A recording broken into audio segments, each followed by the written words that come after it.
Jackson State wins another game, but it's still a lot that needs to be done down in Jackson, Mississippi for Coach Prime and the team. I'll tell you about it right after the bumper.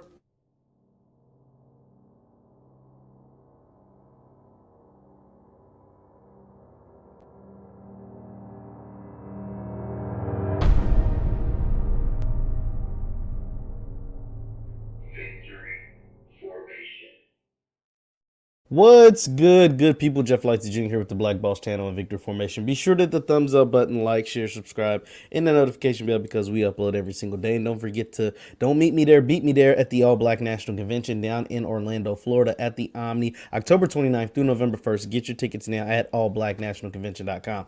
Now I'm here today to talk about the Jackson State Tigers, right? Jackson State, I've taken a couple of weeks off talking about Jackson State. That's my bad. I'm back on it because I love to talk about Jackson State, Tennessee State in particular, especially with the HBCU football landscape. So, Jackson State got a win over Delta State 24-17.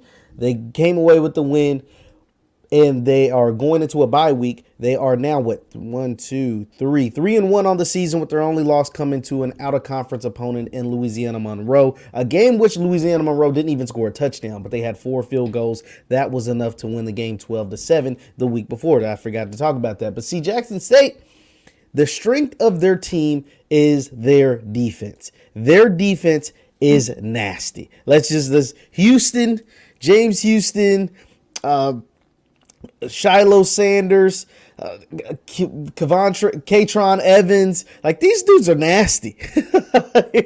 Like, these dudes are Nugget Warren. Like, those dudes get the job done on that side of the ball. The only problem that the defense is starting to have that I see is they give up a few plays late, right? A few plays at the end of the game that are costly. In Delta State, they had kind of wrapped it up, but they gave up a couple of scores at the end of the game that made that game interesting. 24-17. Now, the defense ended up coming up big and getting a big stop in the fourth quarter, but they did make it interesting and make it a lot tougher for themselves against a team they probably should have blown out, and even Deion Sanders alluded to that. They should have blown that team out. And see, here's the problem. The offense hasn't caught up. Jackson State can't run the ball. Shedeur is really good. He is amazing, actually, as a true freshman quarterback. For a true freshman quarterback that hadn't played a football game for a very long time, that hadn't played a college game ever, that enrolled early to be on his dad's team, this dude's amazing. I mean, the dude he is a baller. 25-36, 253 yards, 3 touchdowns last week, but he got hurt. He got a little nicked. They had to throw the backup in there, and the offense was gone when Shedeur left. But even before Shedeur left, Jackson State struggled scoring the ball in the second half, right? They only had 7 points in the second half in a game that only finished with them having a 7-point victory. And see, the problem is their next game, they play against Alabama A&M. Alabama A&M has the most explosive offense in the SWAC. Alabama A&M has a quarterback that I believe will play on Sundays in Aqeel Glass. Now they have a running back. Alabama A&M now has a running back.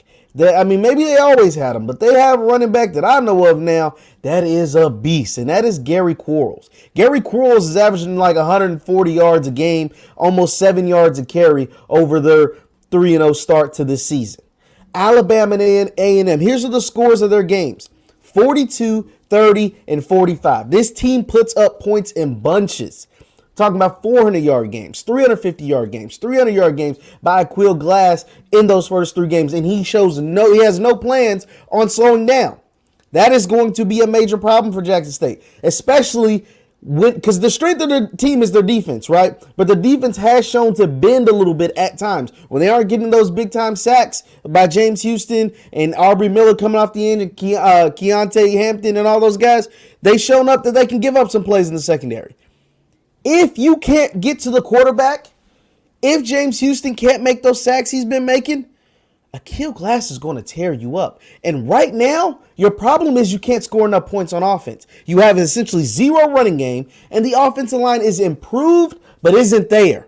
The offensive line is improved but isn't there. And we have seen this. Now, it's only been three weeks, but we have seen Shedeur Sanders press the issue at times when he feels like the team isn't scoring enough points, which at times they don't. They do these long droughts with no points, no success on offense, no wins or whatever on offense. He tries to do too much. He'll try to make a play on his own, whether it's hold the ball too long, whether it's trying to run and do all kinds of stuff. We've seen it. And that could be the case in 2 weeks because they're off. They have a bye week. Alabama A&M plays Grambling this week. I think they're going to light Grambling up. I'm talking about 40 plus on the board, 40 plus points this week. Akil Glass will probably throw for over 300 yards again. The Gary Quarles is running like a wild man. He'll probably go for $120, $130, and they're going to put up a lot of points against Grambling. That just is what it is. And coming off of that into that game against Jackson State's going to get a whole lot.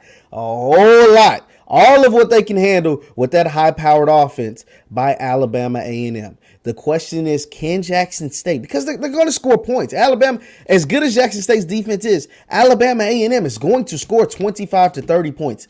Mark it down. Put it down. They're going to score between 25 and 30. They're probably going to score closer between 30 and 35 points. If we're just being honest. Just if we go off their history, we go off their scores.